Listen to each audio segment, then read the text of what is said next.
I've lived half my life in the country and half in the town, town being London, and after many experiences in terms of work and various jobs, I finally came to the conclusion that my place was in the country rather than in the town. I was born in France and brought up in Brittany, in a village called Kenidjack, which is on the presqu'île de Ruisse. I arrived in Kenidjack about 2.5 years ago, nearly 3 years ago. I would be quite happy to live here the rest of my life, or at least make a base. So the trouble here, it's not so much people who would like to stay here, they would like to have a base at home.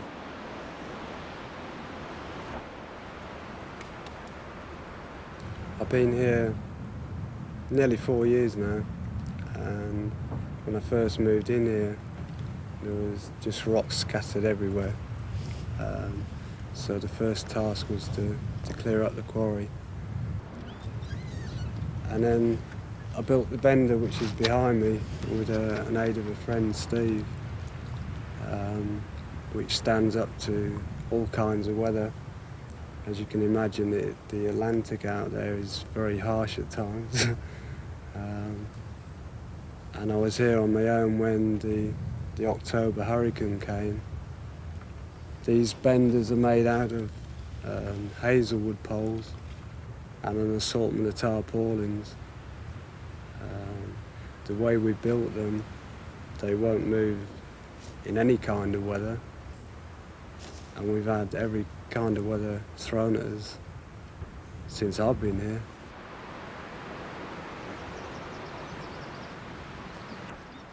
When I came here, there was only 2 other people here, and so it wasn't really a community. It was just a couple of other people trying to struggle through and muddle through the best they could, with very little in the way of amenities.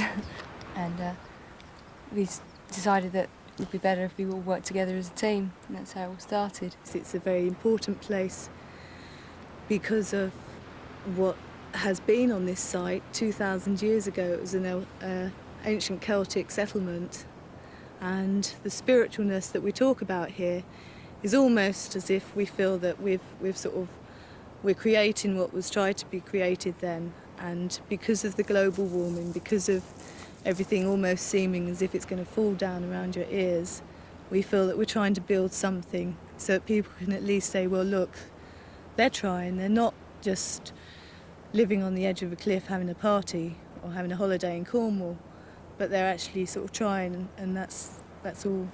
When my London karate school closed, we came here with a view to a new future. We found ourselves unable to obtain employment. They found themselves unable to obtain employment. And we discovered that if we pooled our resources, we could get by. We also discovered that there were many other local people in similar positions, and that there were many others arriving in similar positions. And I took in what I could until my house bulged at the seams, and we got to the point where it was absolutely essential, ultimately, to find more space. And it was suggested, of all people, by one of the council's car park officials who had buses parked on the local car park, that they find a place out of sight, out of mind on the cliffs where they would be of no nuisance to anybody. I feel that these people shouldn't be allowed to encamp on any site that raises objections from anyone. There are certain standards that people have to live by, and these people don't live by the standards which the vast majority of people in this country live by and wish to live by. It is an artificially looted situation. I think the young people acting out some part that they either have read or seen in films. Went with a bulldozer and bulldozed them over the cliff. David Jones take them out. That's the best place for them. They aren't no good to the country, really. They're only suckers. There's a lot of fear, unnecessarily, about what goes on up here. People haven't seen anything like this before, and they don't quite understand it. And what they tend to do is feed on a gut reaction of fear because they don't understand it.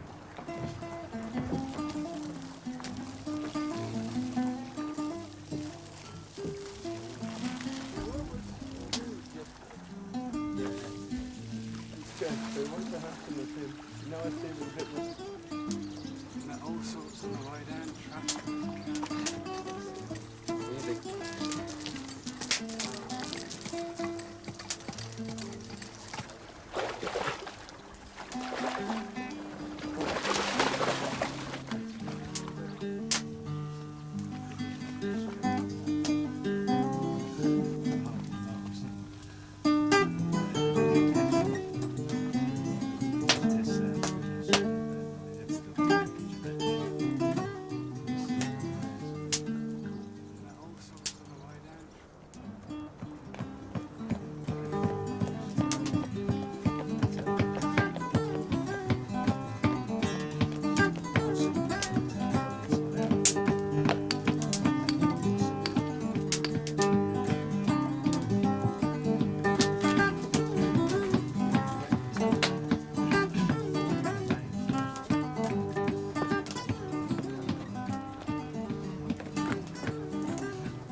I know that they turfed them out once and they've all returned again, but I mean nothing seems to have happened since, so obviously we're either going to get used to them being there or they're going to either turf them out again. I don't know what they're going to do.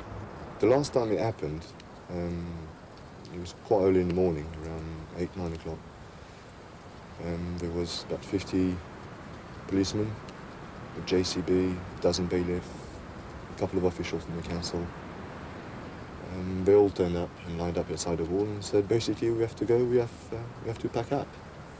There was a little bit of defensive, passive defense, I would say, because people just sat down in front of the wall and just joined arm. And That day we all met down the bottom down Cher Hill, and we went out in a convoy, the digger and all. And we got out there and one of the bailiffs went and had a word with them, tell them what they had to do.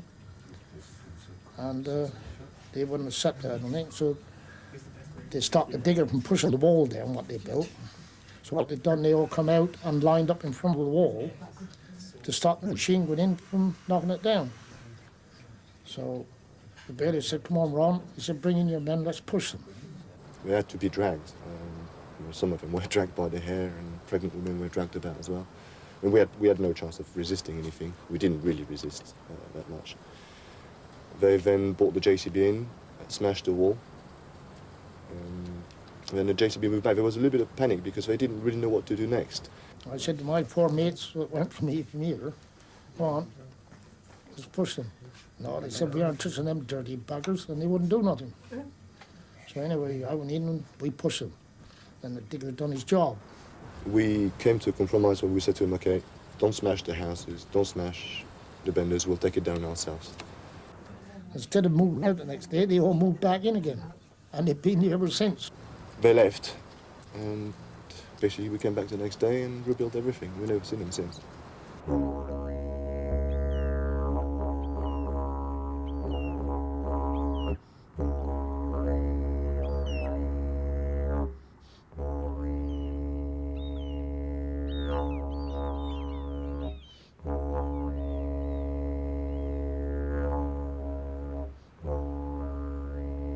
One of the crafts that I do here is make moccasins and sell them to friends or passers-by, whoever's interested. Based on North American Indian moccasins. I get the materials from the local butcher. She kills the animals in the abattoir and sells me some hides from time to time. Other times I'm given leather coats or boots and recycle those. Nothing's really wasted.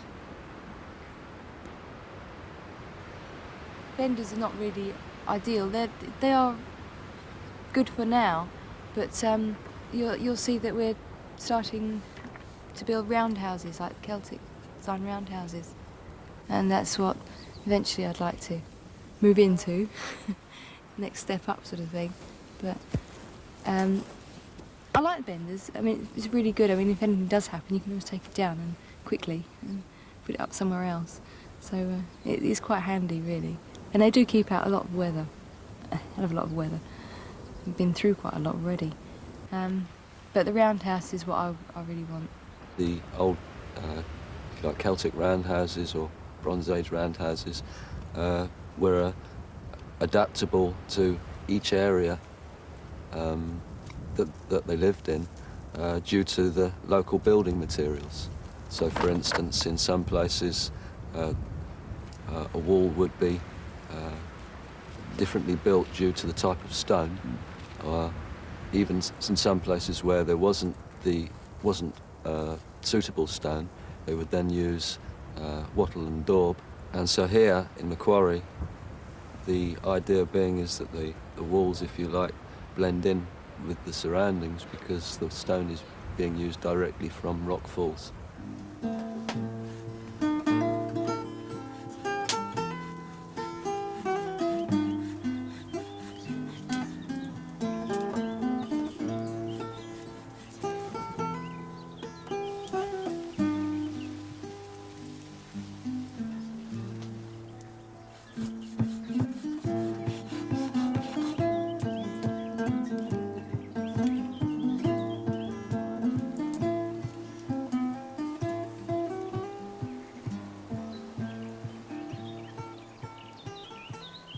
We go wooding about 3 times a week.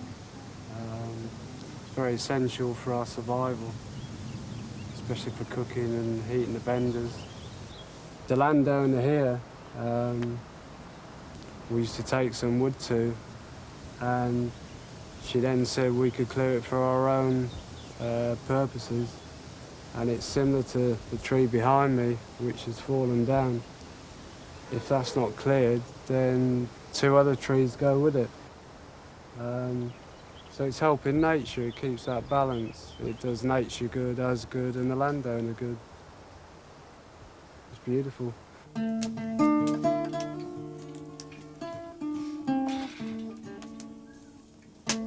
There are those who own very large amounts of land who I think are frightened that we pose some sort of threat to take over their land. This probably includes farmers and landowners, although there are some amongst those farmers and landowners who are also friendly towards us. So in no group, I think, is it total, one way or the other. Even if we regard it as a campsite, a temporary campsite where they have 28 days, they've been there longer than that, they still have to have permission for a campsite of any description.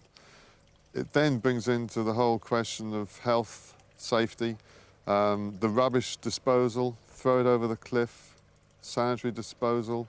How do you deal with all that? Where do they empty the ordinary necessities of life? Where do they go to the toilet? Where do they empty all this? You know, come on, this is not the way that the vast majority of decent people want to live. But I'll tell you straight, I couldn't see a blade of grass within half a mile radius. Because they must have run down the toilet paper, that's all I know. I mean, it's funny because we had a remark from the top, a very posh lady. She said, look at that. I bet it all goes into the sea, she said like this, you see. And we said, well, you know, so does yours, dear, you know, just down there, like, you know, in the sewage works, you know. It's debatable which is the worst, putting in chemicals which go somewhere in the same place, either the sea or the land, or alternatively going out as we do with a shovel and very, very carefully making sure that it's not anywhere visible or to, you know, harm anything. A great part of my day is trying to keep the place tidy. Even swept at times, because visually it's important to you and visually it's important to people who are for you and against you.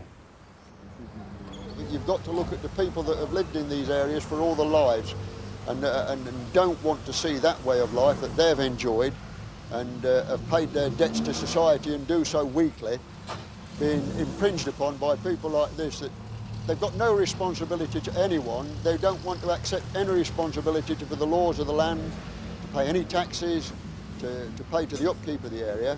And it is totally unfair to expect local people that have been contributing in this way for so many years to have these people suddenly land on them. They're freeloaders.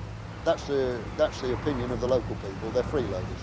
When these people were ensconced in the middle of Penzance, sitting on the seats, These were the same people with the dogs. These were the people that were coming in, drinking cider, causing mayhem in the middle of the town.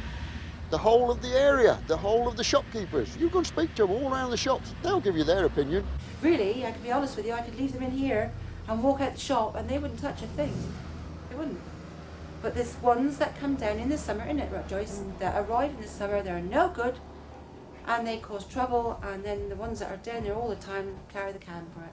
Really, I think it's probably a very hard life living down there. They're stuck right out there summer and winter. I mean, there's days you can't even stand up there. And they've got none of the mod cons and the fits in the kitchen that we're used to. They have to walk for their water 2 miles. I think it's an effort to live where they live, really, and far more effort than it is living in a neat house somewhere with a neat brain. Well, they're all right. They don't interfere with us. And they are, as I said, they're better to we than some of their family. Well, if I was there, I wouldn't like to be moved on, would I, if I had a home there? Well, I say live and let live. Free country, innit? Well, I say. I mean, we don't know who's going to be next. Glad to go out there, do we? We might have to. You never know. The poll tax, innit? A pile of people can't pay that, can they? That's what it's going to come to. They don't bother me. And after all, we went to war in 1939, 1945. Freedom of speech, freedom of life. If they mind live that way and don't bother nobody, good luck to them. One thing I got to give them is on someone else's property. Trespassing, that's what they're doing. Really, they are on someone else's land, but some effort's been made to move them. They're still here. We don't get much problem, very little. Very rare we get any calls complaining or otherwise. It's well out of the way, well off the beaten track. Incidents are kept to a minimum. Quite a bad old bunch here, really.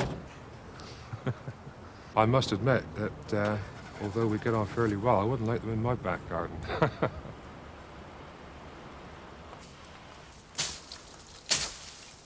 Well, as far as the vegetable plot is concerned, one thing and another, we're rather late in getting it started again this year. We have different projects that we're still trying to put together to do with the horse, which is to get a proper sized cart for him, so that perhaps not only we do not, perhaps a couple of us won't have to rely on the HSS any longer. If we had a chance, you know, of more time here, then we could start thinking about moving towards supporting ourselves. So this is the year really where we're going to try to bring out all the various things, talents and skills that people have here. I'd like to be able to do something with the land we've got here, that we live on here. Maybe use the horse, use some of it, cultivate it where possible, and be totally self-sufficient, to be able to work for what we need rather than go out and work for money. They don't want work. That is the crux of the matter. They don't want work. There is no need in this area at this time of the year for anyone with any inclination to do any sort of work at all to be out of work. I can tell you, you go down the employment exchanges here and in St. Ives, and they've got a list of people that want people to work. If these people wanted to work and were able to present themselves in a decent way for a job, I've no doubt at all they'd get employment. They don't want work, they don't want to contribute, they just want someone else to look after them and keep them. What worries me quite a lot is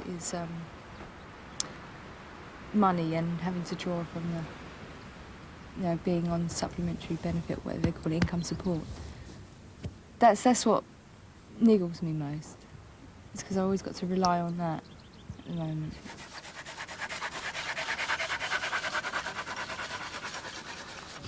Well, it's one thing, it's such a good layer of paint on it, it's probably protected it very well indeed. There's some places where it's about 1/4 of an inch thick in paint.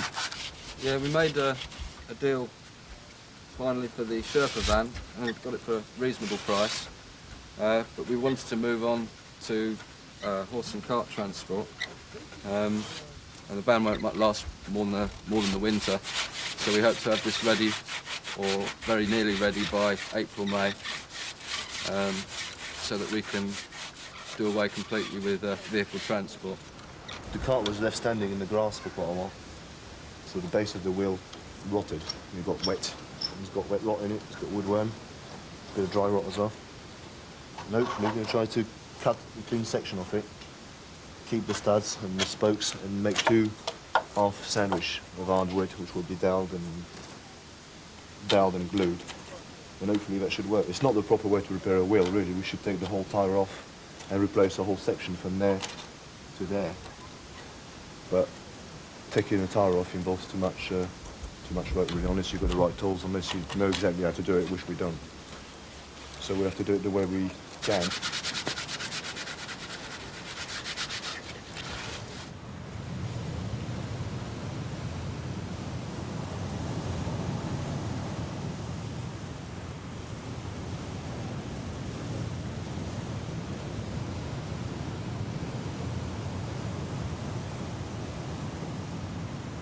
It's not healthy really to live that way, is it? I mean, there's no toilet facilities down there or whatever. I mean, they've got young children down there that are well looked after, but it's the winter months that I think about. You know, there's no heating down there, is there really? But the little baby that comes in here, she's bursting with health, isn't she? Oh, yeah. I get a lot of people now who come see me before the illness starts.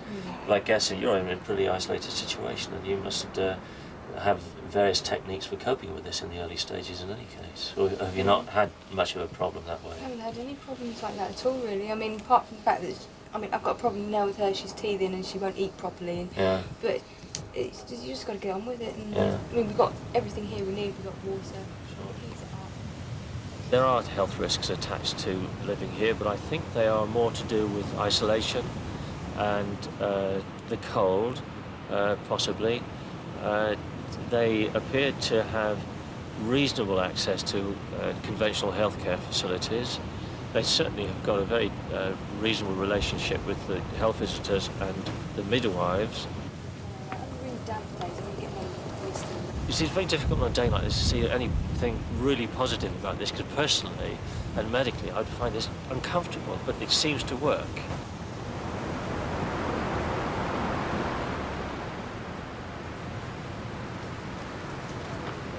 For your time around other people rather than other people figure out yours, it's a lot easier. I was mending the van because we couldn't go anywhere because Clayton borrowed it this morning and smashed the door up. And I stood outside in the wind and rain fixing it for half an hour because it was on deck. I mean, if you're battling against the elements all the time and trying to do just day-to-day things, it makes it harder. Those are the children it makes harder, certainly. Yeah, it does, it really does. It's a lot harder. It was blowing a force 10 on Christmas Day. Everything was flapping about as it does in winds like that, but it doesn't really affect us because we're used to it. Nothing's going to blow away. Just carried on as normal. A couple of people we left around in the other quarry around the corner and came in and made a bit of a Christmas dinner, sat down together, made up some tables and put them around, and I think everyone chipped in with cooking. I suppose it's the same sort of Christmas as anybody else has, really, isn't it?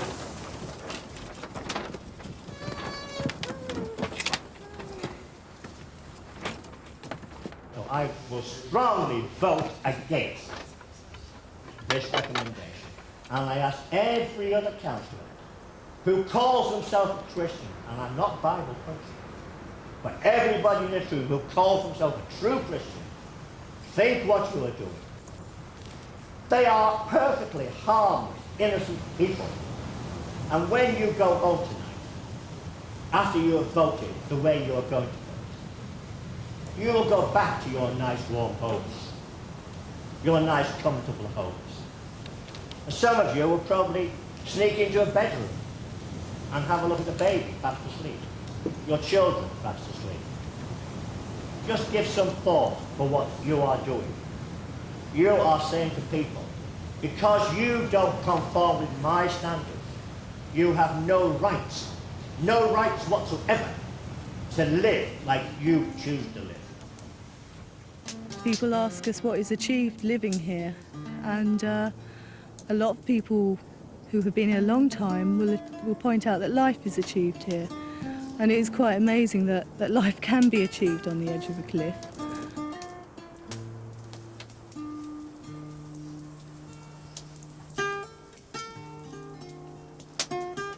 I knew inside me that there was something missing, and living here has filled that gap for me.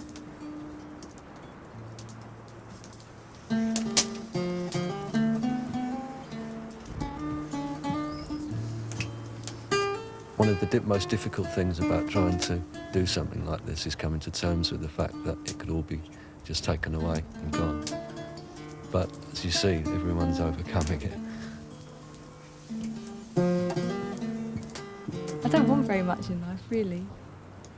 Just a bit of peace and quiet, and just to be able to get on with our lives the way we want to.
Well, it's the end of a dream, really. It's they've had their time.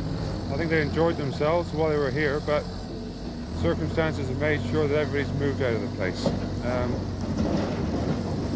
As I said before, I've no personal feelings for them or against them, but it's unreal what they were looking for, what they were trying to do. It's a nice little time, a nice spell in their lives while they're young. It's back to being a quarry now on the west coast of Cornwall. That's about the end of it.